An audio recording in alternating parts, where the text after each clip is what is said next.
Hey, I'm Steve Krenz for Guitar Gathering. Thank you for joining us on the second part of this lesson called Blues Licks Easy to Pro. I'm going to give you 6 different licks. We covered 4 in part 1, so there's a part 1 video that goes along with this. This is part 2. We're going to cover the last 2 for this one, 2 more advanced sort of techniques. Now, there is a PDF that goes along with this, so make sure and take a moment to download that. The link is in the YouTube description down below. It's also and if you're watching this live, it's in the chat, pinned to the top of the chat. So there you go. If you can take a second to download that, that would be great.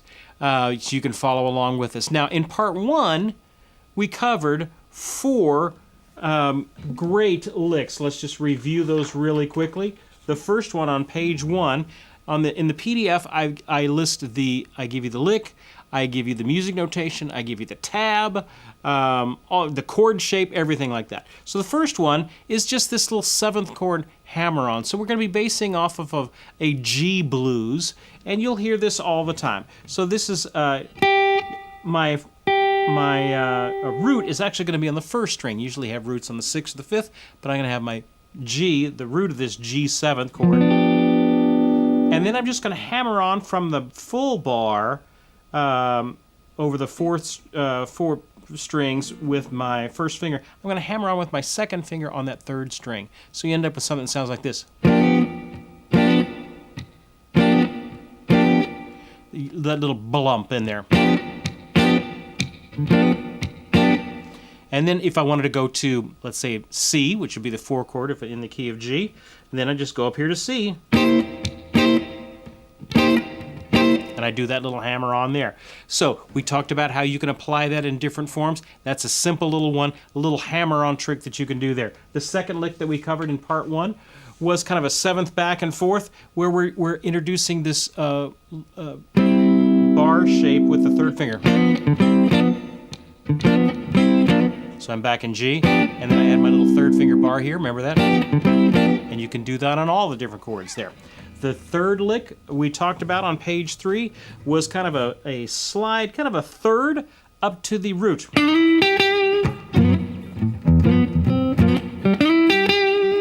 A very simple lick. Now you can also do that with the 6th. Instead of the 3rd. Instead of going from E to G, you can go from B to G. All right, so that's what we covered last time. All right, so let's take a look at what we can do for this time. Hopefully, I've got this. Yes, there you go. I've got it printed out there for it. Okay, so I want to talk about the 5th one. The 5th one here is kind of a flatted 5 bend, and it goes like this. It's just a little simple little bend goes through it.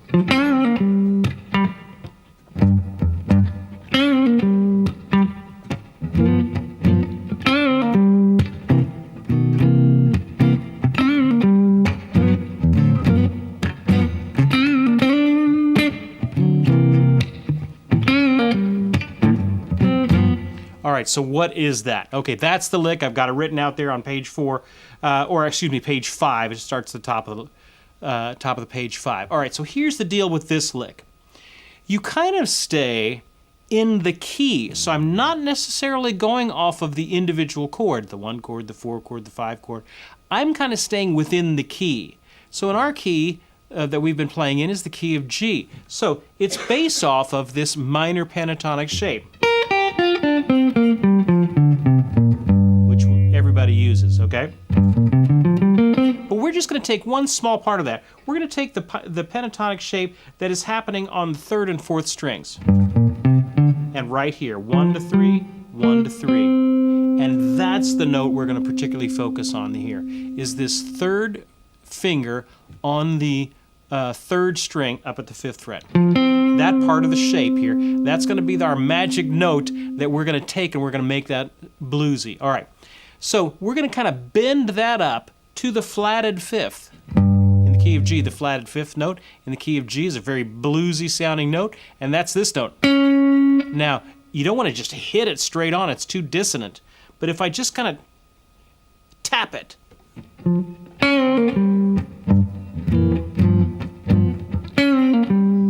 so how could I do that? Well, I could pull off. I could start on that note and maybe pull off to it.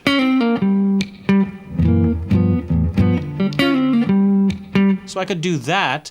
Another way to do that is to do a little bend to it. So I'm going to start with my third finger just on this third string, 5th fret, and I'm going to do a quick little up and down. Dweep, dweep, dweep. I'm going up and down.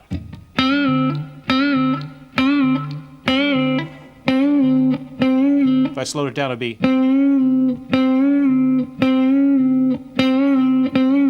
You practice that. You try that. Now, I'm not just bending somewhere. I'm trying to bend to that pitch. That's the pitch I'm trying to bend to.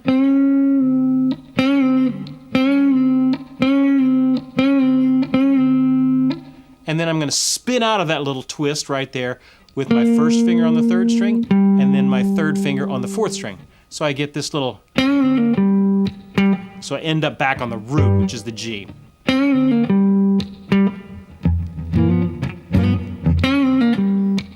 Now, if the bend is freaking you out and that's a little hard for you to do, then just maybe do the pull-off. Or a slide to it, maybe. Start with that 3rd finger on the 3rd string at the 6th fret and then slide down to the 5th.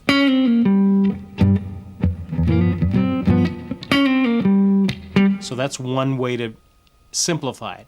And then I would encourage you to go after that. Try and catch that bend. And you got to do it as quick as you can.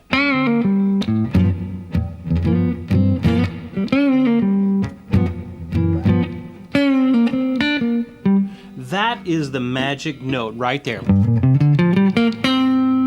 This note right there in our minor pentatonic form, that's got the secret sauce on it. You can bend it up a half step, which we were doing, get you to the flatted 5th. Or I can even bend that note a whole step up. There's the whole step version. Here's the half step. So I can bend it half step or whole step. If you do the half step, you get that flatted 5th. If I do it a whole step, that goes up to the full 5th. Da da da da. A little harder to do. 1. If I do just a half step, see how it just gets a little bluesier adding that flatted 5th. Just got to understand what each tone does. That flatted 5th gives you that bluesy, stanky sort of sound in that. And that's in that minor pentatonic form. That's the note that you can do this on. I can do a half step or a whole step bend right there. So that little seed of an idea. You do your little up and down, then first finger, then 3rd finger on the 4th string.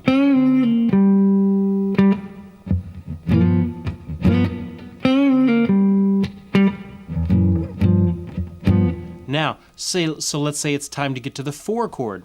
You may be tempted to do this same lick over the 4 chord, which would put it way up here, which doesn't work. Doesn't work. Some licks do work in that setting where you can put them over each individual chord in the blues. Others do not. This is one of the ones that does not. So don't do that. Don't go up to the 4 chord, 5 chord. Don't do it. You're going to sound bad. It works over the key. So I could well, what do I do over the 4 chord then? Play the same lick again.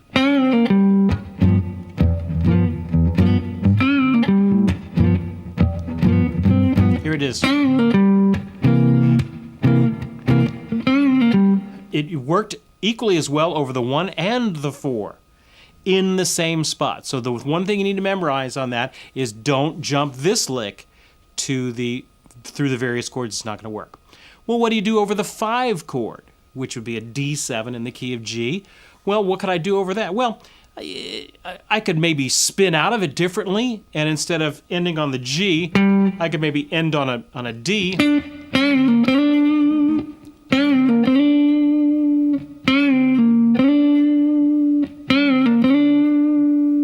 Okay, so that is an option that you can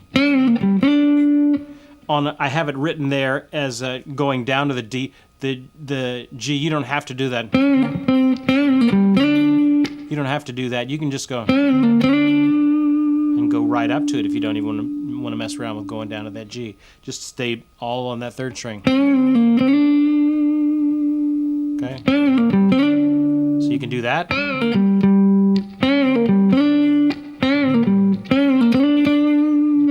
So all I'm doing there is I'm doing a little slide with my third finger. I'm going to slide up to the D at the 7th fret.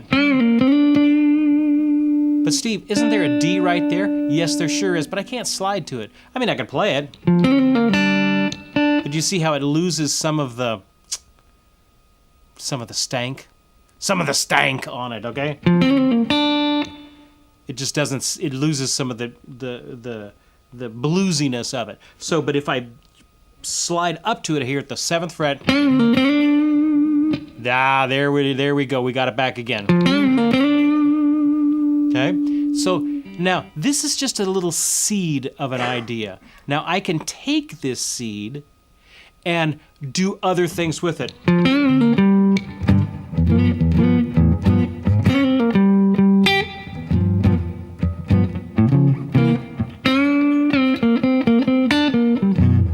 What was all that? Same lick. I just bent up to the whole step up there. Went to the next note in the minor pentatonic form there. So I can do that little bend and maybe go to other things. What if I did the little bend and went to the high root? Oh, that sounds good. What if I bent up and then just went to the root? So I'm just resolving instead of down here to this low G, I'm hitting the first finger, first string, 3rd fret. So it's the dismount that is you can get your creativity on. So it's just this is just a little seed of lick.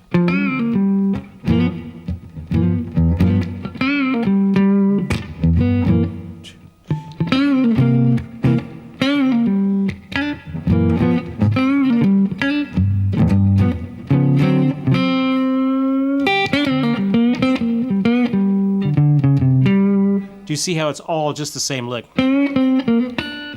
Every now and then you'll hit an adjacent note in the minor pentatonic scale.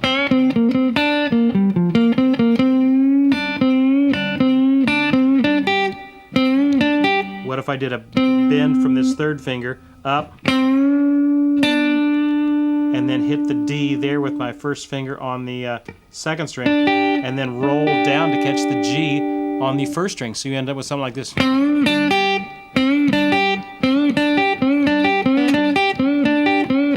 Takes a little bit of coordination practice to get that, but the seed of it is this little. Maybe I can add a little pinch harmonic or a little slap here.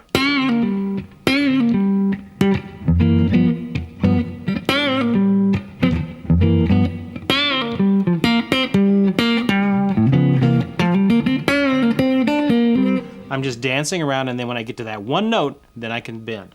So that's an idea for you.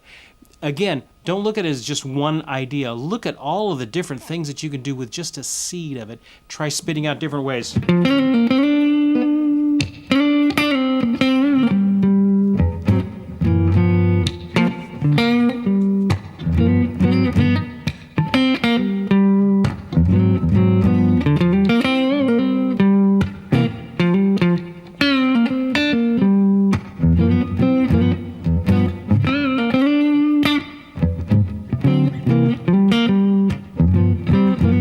Combine that with some other licks.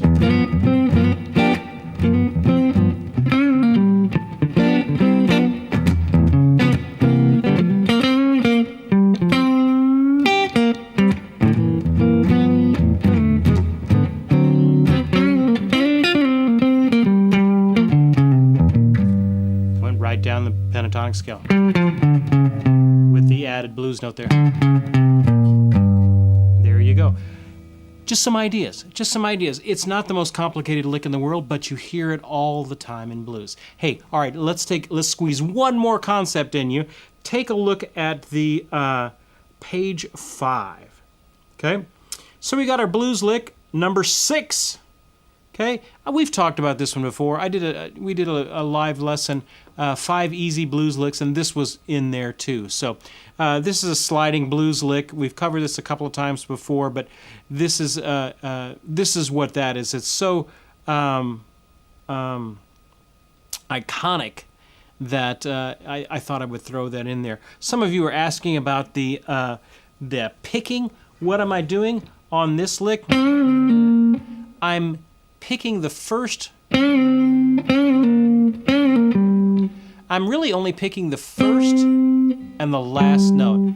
The rest of that is hammer-ons and pull-offs. 1, 2.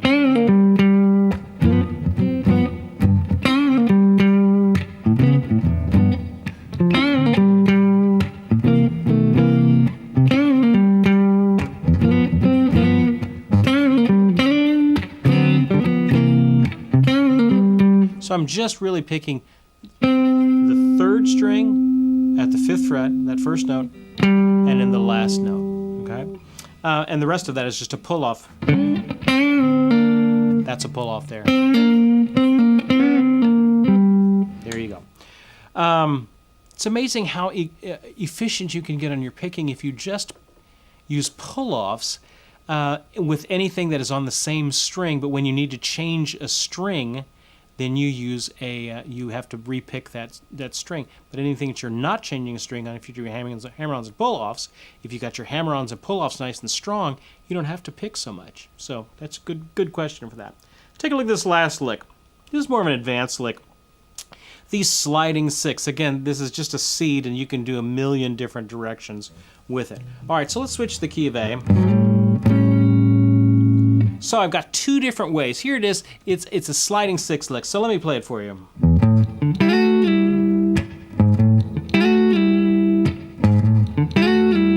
I can even add a note in between there.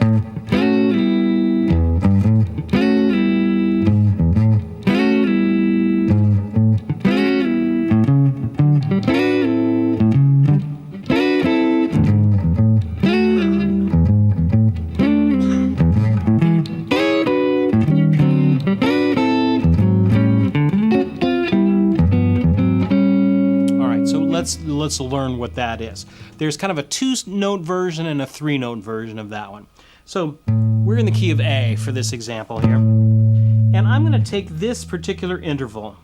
And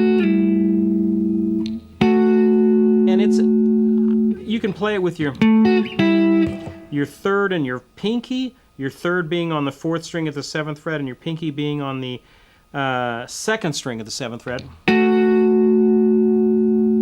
And then you're going to slide down a whole step. And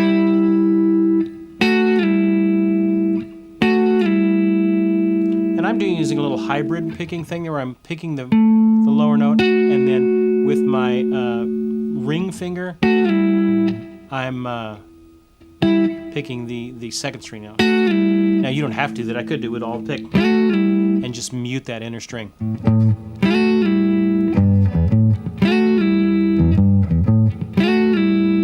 But understand the lick, that's the thing. Understand the key to the lick, which is I'm in A, and I'm going to start, I want to go from here to here and back again. And now I can even start on the higher one and go to the lower one, and start on the lower and go to the higher one, I don't care. But it generally goes either from the high to the low or the low, high, low.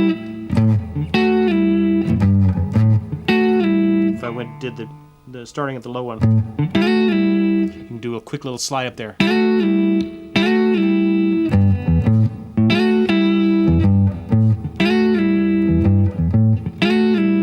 Okay, now that's the 2-fingered version of it, 2-string version of it. Now, but you got this dead string in the middle. So another thing I can do is I can add a note to it, which in this case, I'm going to add my 2nd finger on the 3rd string at the 6th fret. So now I have a I'm going to go from that shape down a whole step. So now I don't have to worry about hybrid picking. I can just hit them all. I can even slide up to it like we did before.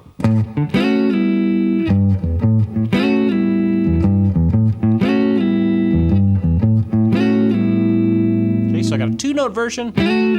If I wanted to fill it out a little bit, I can do the 3-note version. All of them starting with the, I like using my 3rd finger, 2nd finger, and pinky, not using my 1st.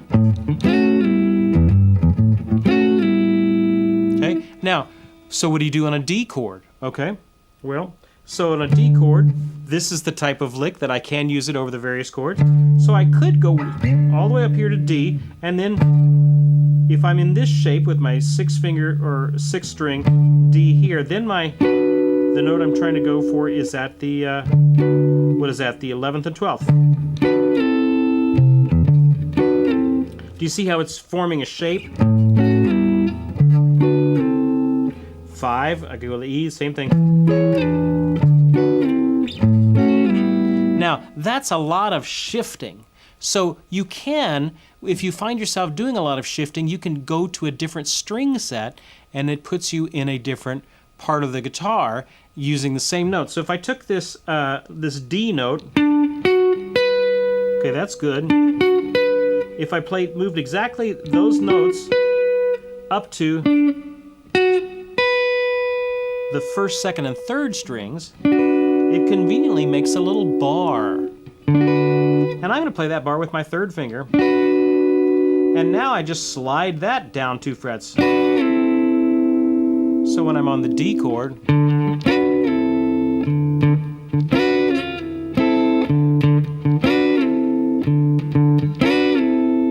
I can do that instead of jumping up here. What if I go to the A chord? Well, I still have, if I wanted to do my upper one, I'd have to come up here and do it up from the 12th to the 14th. So you can superimpose these licks in one octave and another octave too, but you need to learn the 2 different shapes. The shapes are this triangle shape, and then this bar. If I'm using the 1st, 2nd, and 3rd strings, it's the bar shape. And again, I like it. You can do the 3rd finger, 1st finger. I prefer 3rd probably.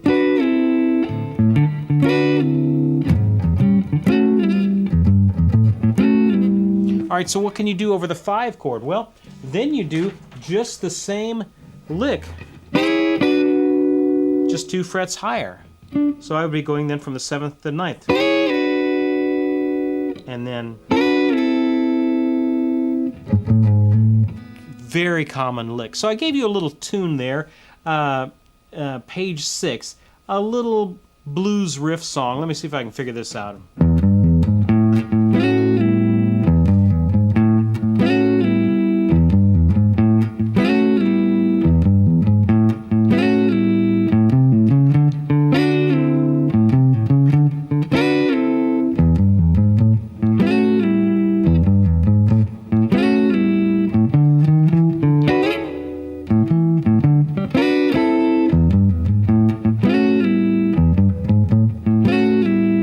So it sounds something like that. It runs you through all of those particular tones. You have the 2nd string through the 4th string shape, which is this triangle-looking shape, and then you've got the 1st through the 3rd string shape, which is this bar, which you can use over the other chords. So there you go. There's 6 different licks I gave to you, and those are just little seed licks. You can go a bunch of different places with them, but wow, you would be hard-pressed to make it through any blues song and not hear some representation of those licks. They're just so iconic with blues guitar playing, and they land so easily on the instrument. So I'm giving them to you there. The rest is up to you. So don't just learn the lick, learn why that lick is working, learn where the root is, if you can apply it to the various chords, which almost all these you can, except for the one, I believe, blues lick number 5, where you're doing that. And you're just staying in the key. Hey, I'm Steve Krenz for Guitar Gathering. Keep up the great work in your learning. Make sure and download that PDF so you can get as much as you can out of this. Keep up the great work in your learning. We'll see you guys next time.